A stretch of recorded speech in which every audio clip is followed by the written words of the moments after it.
So you guys probably thought I put enough LED lights on the TW, but you would be wrong.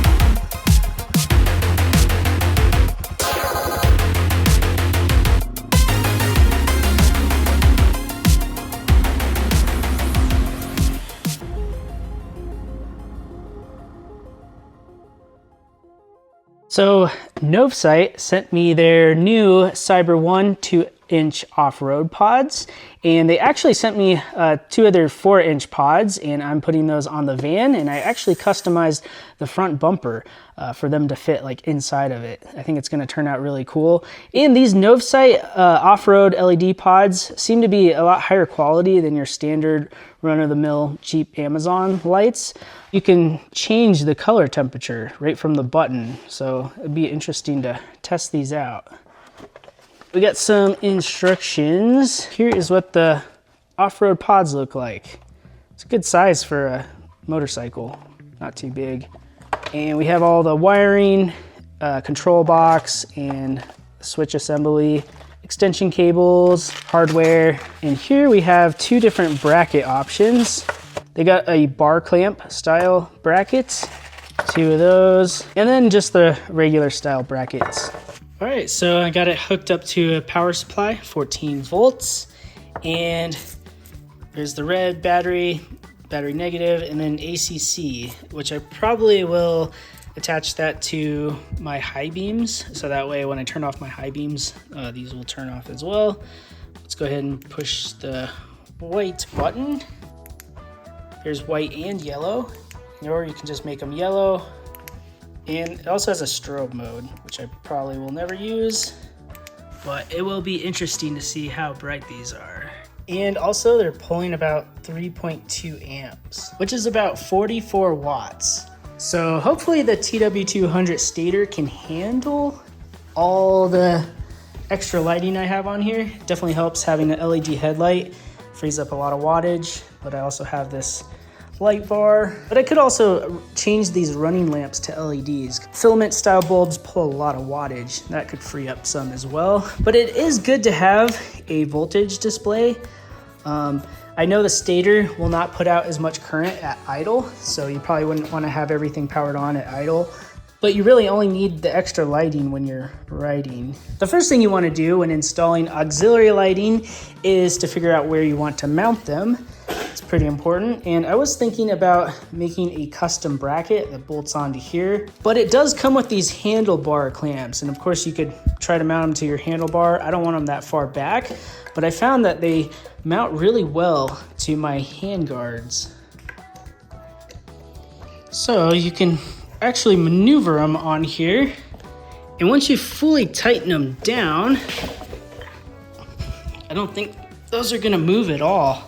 So I think that'll actually work. And you can see these have 2 threaded holes on each side. So it gives you a lot of options on how to mount these. But you can see there's like a little slot that curves around, and then you put 2 bolts in there, and it's easy to adjust it back and forth. And then we can just move this up and down and then tighten it to get it in the exact position. So I'm just using the longer included hex screws with some split washers on them. Comes with everything you need. And it also comes with this little metal bracket for the switch and these little screws. And how incredible is that? It fits actually perfect right there next to all my other controls. So to get the switch on there, I did have to use a little bit longer screw, which wasn't included. I actually got that from my HDB handguards. I had some leftovers. That way I can still use that split washer right in there. All right, now we have them mounted. They look pretty cool. Definitely sturdy. Happy about that because I go over a lot of bumps. Controls are right here. Not too hard to get to. Nice and sturdy. But now we just have to do the electrical. All right, we got the bike stripped down enough to install everything. And the control box will probably just kind of snuggle up under here. To be safe, let's go ahead and disconnect the negative first. Make sure it's not touching. And now we can safely loosen up the positive. And if we had the negative connected, and I did that, we'd probably be getting a spark. And it would not be very good. It might even weld the wrench to the frame. So always important to remove the negative first because it is grounded. Now we can go ahead and sneak the positive terminal in and tighten that down. Make sure it's nice and tight and throw the boot over. And then install the negative. Kind of just hide all the wires and the fuse, pack it all down in there, and then attach the battery strap, all packed in there. I don't think I'll have room for much anything else. And then we'll run the extension cables, and it's pretty cool that these lights are completely waterproof, it seems like. Just follow all the other wires and cables. Looks like it belongs. A few zip ties, and then we'll run these wires. So I do have to extend the ACC wire just a little bit so we can get it up to the front.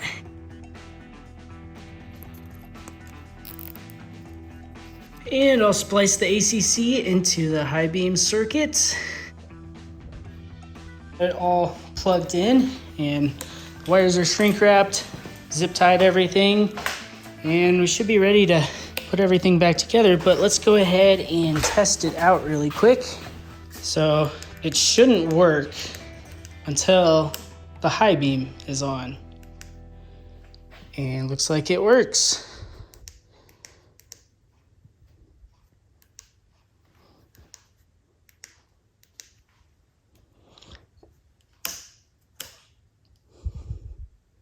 Yeah, you always want to test it before you put everything back together, just in case it doesn't work. Then you have to pull everything back off, and also make sure the wires are not going to get snagged. I made sure they have plenty of slack when it's turned all the way that way. And just turn it back and forth, make sure wires are good. The steering, very important. And now we can put it all back together.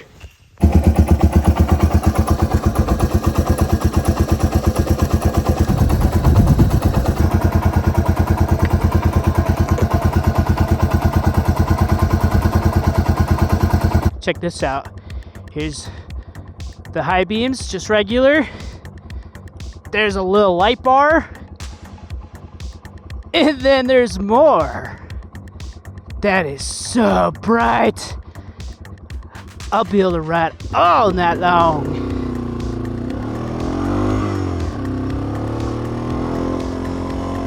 And did I mention that you can make them yellow as well? This road has a lot of these gates that you're allowed to go through. You just have to close them so the cows don't get out. So it's getting dark out here. The sun is going down and it is getting spooky. Please close the gate.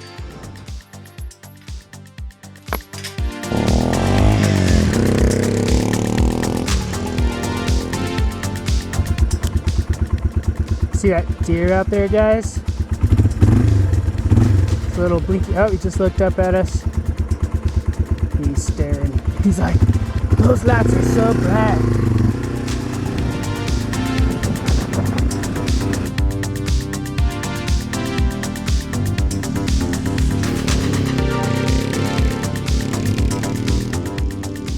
And we're in this really cool meadow with a road that goes through it. And these are just the LED low beams on the last LED headlight I put on. Not too bad. Definitely has a nice cutoff for when cars are coming the opposite way. And this is the high beam. I mean, it's not a whole lot more, maybe a little bit. And here is the light bar. Adds a little bit more light. Not too shabby. And here are the white lights on the Novsights. And that is crazy. You can see the little forest far, far away. Like, it's lit up pretty good. That is so nice.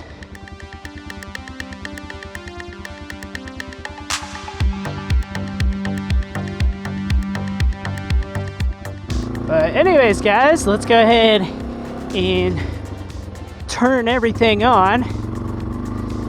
Go for a little bit of a ride, because I am sweating like crazy. I thought it was going to be colder than it is. But look at that forest out there. You just can, like, you can see so much and so far.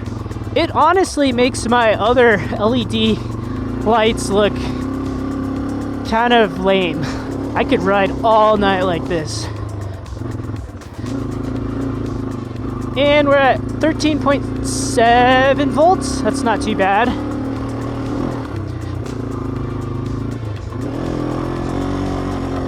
These lights do pull quite a bit of wattage. And again, if I remove these filament bulbs for the front running lights and replace them with like some kind of LEDs, I think that would help a ton. But yeah, if I just sit here idling, the voltage will drop. We're at 13.2. You don't want it to go really below 13 with the lithium battery. But I mean, if you're stopped, you're not going to be, you know, using your high beams, at least not for very long. Hopefully I don't fry my stator, but that'll be a good test, I guess. It's probably no different than like slapping heated grips on here. But man, all this light is so worth it. I love this little road. You don't see a whole lot of people on it. Maybe on a weekend you do. But looks like we got ourselves another gate. All right, gate's closed behind me. That's the one thing I don't like about this road. There's a lot of gates. You have to get off your bike a lot. But what do you guys think about the yellow? I think it's kind of cool myself. And you can also mix and match them. So it's a little bit of yellow and a little bit of white. I think it's a little easier on the eyes, actually. And I think that's really kind of meant for snow. Is that correct? Does anybody know what the yellows or amber lights are used for? I think it's snow. But yeah, if you want to max out your lighting like this, you definitely want a voltage gauge. But I think when you use the white and the yellow, it like splits the power. So you're not getting full power on both. At least that's what it seems like. And of course we have TW construction mode. All the flashy lights. I don't think I would ever use these, but they're there in case you need them. Maybe get someone's attention or something. I don't know. That is gonna make me sick. Oh, another gate. Oh! Opening and closing these gates is just like way more scary at night. Like I'd be terrified if I shut my bike off right now. Can we go that way? Let's go that way. Back to the bike. It's so spooky. That would be so scary if I like showed up and that gate was like moving like that. I would be like, turn around. But then I have those other gates to go back through. It'd be scary. It's so hot. I'm burning up. Oh, look at that T-dub. Brap-a-lapping. I don't know. Going past these gates like kind of makes me feel like an outlaw. Even though it's completely normal and legal. I'd be so upset if there's like another gate 100 feet away. I'd be like, no! To another meadow. It can just go so fast. Oh, maybe. Oh, water crossing at night. Oh! I don't think this one's too deep. Not enough to drown the T-dub. I need to do that air breather mod at some point.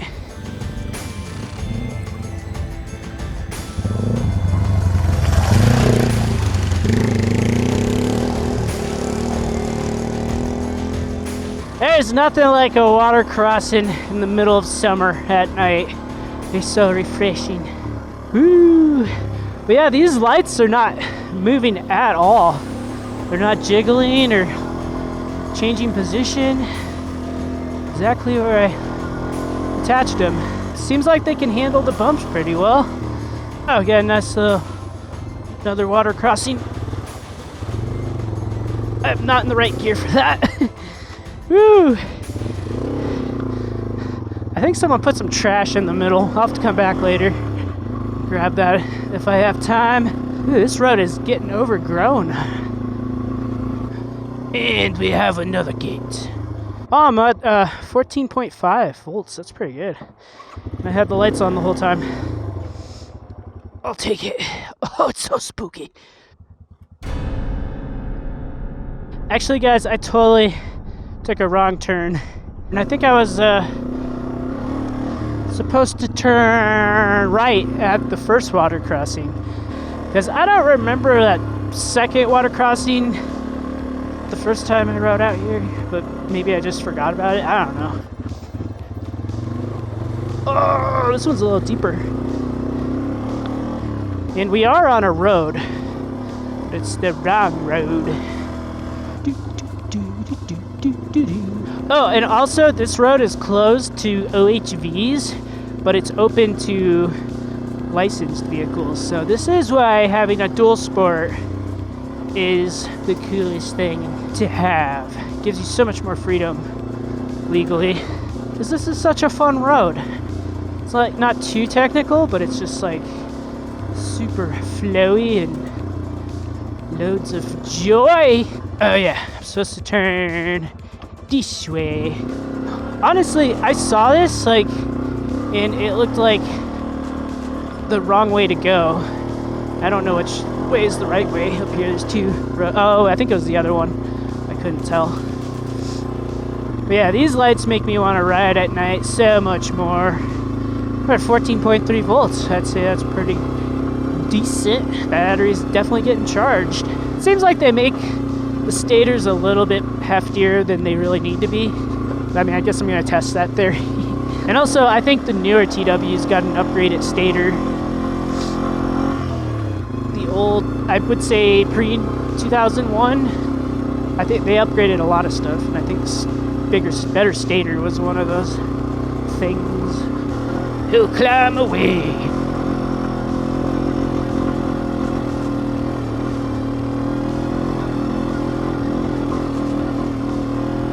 This is pretty steep, all things considered. Keeps going up. Alright, here we are at the final gate. Oh, this gate's so creepy. Creepy gate. This is a big old fat chain. See? No OHVs by this point. That guy doesn't have a license plate. But if he did have a license plate, he would be okay. Okay. Turn on all my ridiculous lights. And I did wire it to the high beam, specifically for when I'm on the road like this and a car's coming the opposite way. I can just kill all the lights all in one. However, when you turn it back on, you manually have to push the button. Oh my goodness, these lights are so bright. I love it. Like, that's without them. It's not bad, but then you add them, it's just like so much more. Well, anyways, guys, it's past 10. I gotta wake up early, so I'm gonna jet back home, and I will catch you guys next time. Peace out.